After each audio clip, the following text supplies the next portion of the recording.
Thank you all for staying late in the afternoon on Wednesday. I want to start by recognizing a few people in the audience.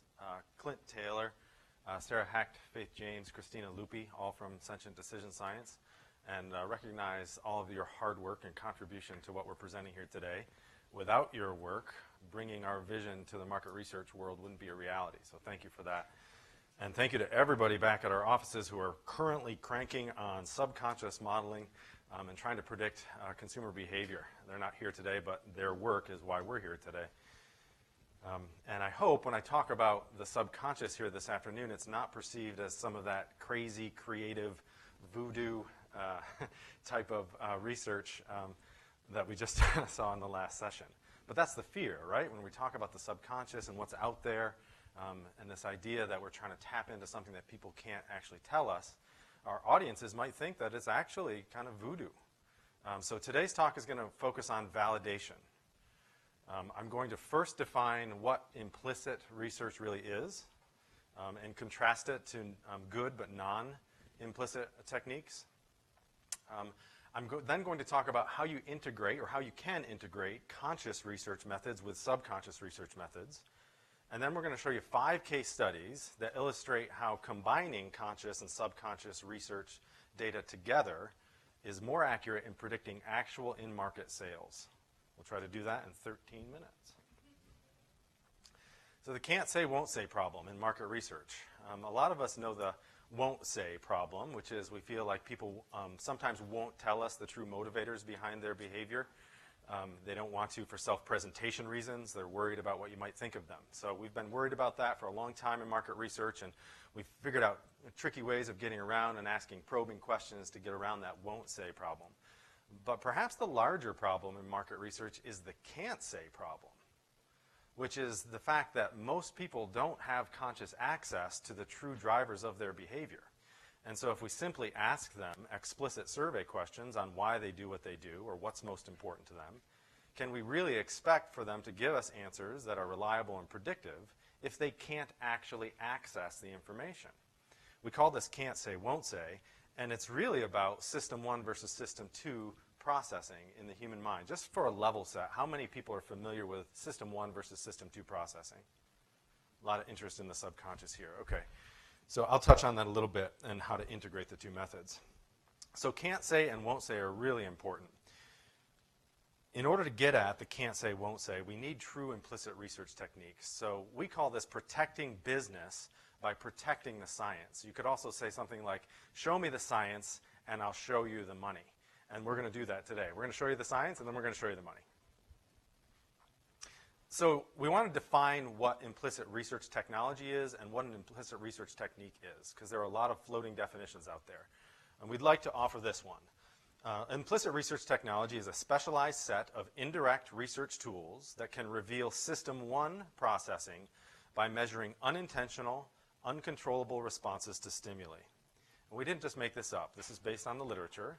So based on Nozek et al., 2011, they define implicit research techniques as those that must not be direct, deliberate, controllable self-assessments. So when we look at these and evaluate different research techniques, we're going to evaluate them according to those 3 criteria. Is it indirect? Is it deliberate and a controllable self-assessment? What you'll find with a lot of explicit techniques, which are parading as implicit techniques, is that they are indirect, but they are not deliberate, but they are deliberate and also controllable. So indirect does not equal implicit. Derived does not equal implicit. Reaction time by itself does not equal implicit. There are other conditions that you have to meet in order for a research technique to truly be implicit. Here are some examples of some implicit research techniques. Now we define it more broadly. A lot of people call biomeasures and neuromeasures under the heading of neuromarketing. As I said yesterday, I'd like to do away with that term because there is no other kind of marketing other than neuromarketing. It is all neurologically processed. I'd like to think of these as implicit research techniques. They meet the criteria. They're indirect, they're not deliberate, they are uncontrollable, largely. Today, we're going to focus on implicit association techniques. So implicit research technology is the broader category, and implicit association is a subcategory of implicit methods. Each of these we have in our consumer subconscious research lab. And in that lab, we do research on research to validate. And anything we bring to market is validated according to its enhancement of predictive validity. If we put something into our software, it has to meet the criteria of enhancing predictive validity. It's got to add something of a predictive nature to the tools that are in the marketplace. And the 5 case studies that you're going to see today are all research on research from our lab, improving the predictive validity of these implicit methods. What just happened? No, really, don't think of a white bear. You can't help it, right? When somebody says, don't think of a white bear, what comes to mind? A white bear. Oh, I wasn't supposed to think of that. Stop. When somebody shows you a picture of a white bear, what happens? Your associations with white bears come to mind. Social psychologists use that trick to illustrate something called automatic irrepressible cognition. We call it a prime.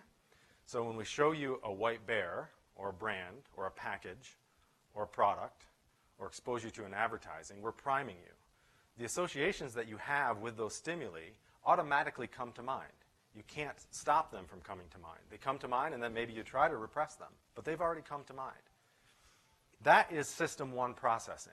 It's associative in nature. Your associations with stimulus are automatically activated. It happens automatically without your control. The same is true when we show you a brand. Let's do Coca-Cola. We are in Atlanta. Love Pepsi, but let's do Coca-Cola. If we show you the Coca-Cola brand, just like a white bear, your associations with that brand are activated. So when you see Coca-Cola, what do you think of? Maybe global, maybe happiness. That's certainly perceived perception of that brand. Refreshing might be an attribute that you think of that brand. Calories, maybe on the negative side. These associations aren't always positive. But those associations that you have either move you toward or away from whatever that stimulus is. If they're positive, I'm moving toward on average. If they're negative, I'm moving away on average. We've known this in marketing for years, that we want our attributes to be top of mind, but now we actually have a vocabulary for talking about it. There is a neural basis for top of mind, and it is the accessibility of these attributes when you're exposed to a representation, in this case, of that brand. So how can we measure those automatic associations? Here's an example of a non-implicit technique. We call this fast explicit technique. Let's say I'm going to measure your response time, and I am going to ask you, I'm going to show you logos on the screen, and I want you to swipe towards yourself if you like the brand, and I'm going to ask you to swipe away from yourself if you dislike the brand. And I'm going to time you to see how long it takes you to make that judgment. I'm just trying to measure an affinity. So as you can see there, Coca-Cola appears on the screen. I swipe it. I measure your response time. What do I have there? I have an indirect measure, right, because it's a response latency. But does it meet the other criteria? I'm asking you to make an explicit judgment. It's intentional and it's controllable. You can modify your answer. And you have to access system 2 thinking. You have to say to yourself, do I like Coca-Cola? And then you have to swipe. That is system 2 thinking. It's if-then. It's propositional. Even if I limit your response to less than 1 second, you still have to access system 2 thinking to make that answer. It's intentional and it's controllable. But the point here is that's very valuable. It's actually a good technique, and we'll show how predictive it is. But it's not implicit. In implicit techniques, we need the judgment to be separate from the brand prime. So I might show you a logo on the screen like Coca-Cola and then ask you to engage in a separate judgment task. Emotions are going to appear on the screen. If they are negative, swipe them away. If they are positive, swipe them toward yourself. The brand appears on the screen for half a second. It's a prime. Just like the white bear, you can't stop your associations from becoming active. They influence your ability to make the subsequent judgment. If they're consistent with that judgment, you can make it faster. If they're inconsistent, it creates cognitive dissonance, and you're slower and you make more errors. So Coca-Cola, is this emotion negative or positive? It's negative. If I love Coke, that's harder for me to do after seeing the Coke logo. That is indirect, uncontrollable, and an unintentional evaluation. I'm not asking you to tell me how you feel about Coke. I'm measuring how you feel about Coke by priming you and putting you in a separate judgment task. That's implicit. So if we're tapping system 1 in that way, how do we tap system 2? We need to make sure we're not throwing out our best methods that we've developed over the last 30 years. System 1, as we've talked about, is, that's Calvin Klein, is associative. System 2 is deliberative. So when we do surveys, we're asking people to deliberate. Deliberate on this and give me an answer. But that's not the only way for us to get at deliberative processing. In fact, we have much more advanced ways to do it. And let's put this in a product case study perspective. So let's say you're trying to understand how well this product is going to do on the market. This is an actual case study. I'm going to show you the sales results. This product is coming on the market. It's a shirt. It's made by Calvin Klein, and it's offered for $49.99. One way that you might evaluate this is to ask a likelihood to purchase question. Now, probably at this conference, I'm safe in saying, gosh, we knew that these questions were not predictive a long time ago. Can't always say that at every market research conference. But when we think about combining conscious and subconscious methods, let's use the best conscious methods that we have. When you're bringing a new product to market and you're trying to understand the influence of brand versus product versus price, you want some derived trade-offs. It's a deliberate choice. So you're accessing system 2, but it's derived data of that deliberate choice. It's much better data. So here's a choice-based conjoint study. We've got different products. We've got different brands. We have different prices. We can mix and match. We can isolate the influence of the product versus the brand versus the price on choice. It's great data. We use this all the time to try to forecast sales. That's what we want to use. We get expected utility formulas, which are wonderful to some degree. But we know that expected utility is lacking something in its predictive utility. So let's show you the sales results. We ran this study. A great client of ours, Macy's, shared this case study with us, allowed us to share the data. Thank you for that. They were coming to market with a new line of products for a brand, and they wanted to understand which products were going to be most successful in the marketplace. And we said, okay, let's do this. Let's measure a conjoint. So we have the rational, the conscious, and let's do our implicit associations. So we have the system 1 processing as well. And by the way, we're going to do this before you go to market with the product. So we made the predictions in April. They went to the market with the product in May. So it had already been bought. It had already been stocked. They knew which product was going to be stocked. We said, can you give us the buy on each product, which is how much they spent on each product that was going to market, which they did. And so we compared the buy to the actual sales. As you can see here, the buyer predictions are along the x-axis, and the sale of each product is along the y. The R is a 0.53. You might think that that's great. A 0.53 correlation. You might think that it's not that great when you think about an R square value, which is the amount of variance that's accounted for, 28%. So gosh, let's at least do some research. Well, here are the results from the conjoint. The conscious model accounts for 69% of sales. That's fantastic. But we know that that's only system 2 processing. What happens when we take the implicit and we combine it with the explicit? The R square goes up to 94%. We're accounting for 94% of actual in-market sales when we combine these two methods. So here's fashion study number 2. Was that just a fluke? It was only a few products. We did it on a different line of products. Here the R is 0.93. Study number 2. That's combined conscious and subconscious data. Here's fashion study number 3. Combined subconscious and conscious data. The R is 0.92. Just to show you that's not always 0.9. Here is conscious and subconscious study number 4. R of 0.89. So when we present that, a lot of people ask us, well, fashion's very emotional. Does this work for other categories? So we said, what about oatmeal? How about hot cereal? Is emotion relevant in that decision? That might evoke some feelings of disgust, actually. Yeah, so yes. But when you involve the brand, it's probably much more emotional. All of those brands are imbued with emotional value. So we did a deliberative choice-based conjoint study. It was a price pack size study. And we also measured emotional associations. And in this case, we got sales data. We did the study in quarter 4, and we got sales data from Q1. So it's all forward-looking. Sales data is on the Y. Predictions are on the X. This is the conscious model. An R of 0.64 accounting for 41% of sales. That's the conjoint. Here's the emotional model. An R of 0.71 accounting for 51% of sales. That's just the implicit data. So if you had to choose one, you'd say, okay, give me the implicit. But the point is you don't have to choose one. And we shouldn't choose one. We should combine our best conscious and subconscious methods together.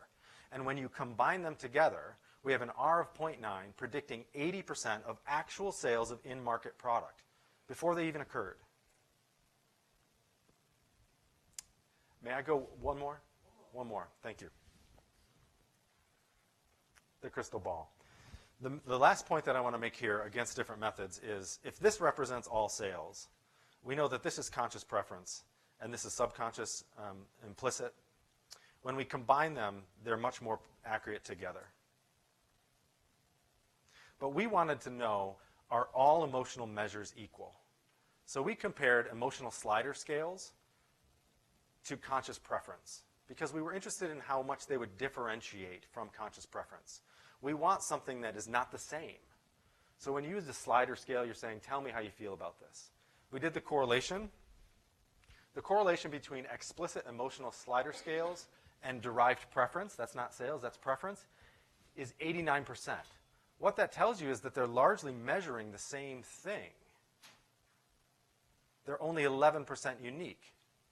When we did it with fast explicit techniques, there was 85% overlap.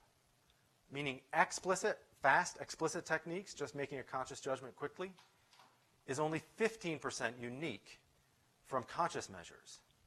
But when we compare the true implicit to the conscious measures, there's 34% overlap. What that means is that they are 66% unique. And that's what you want. You want something that you're capturing separate, meaningful variance in the behavior of interest. And is it meaningful? We know from the sales data that it is meaningful variance, not error variance. True implicit has a predictive advantage over fast explicit and other explicit emotional techniques. Thank you.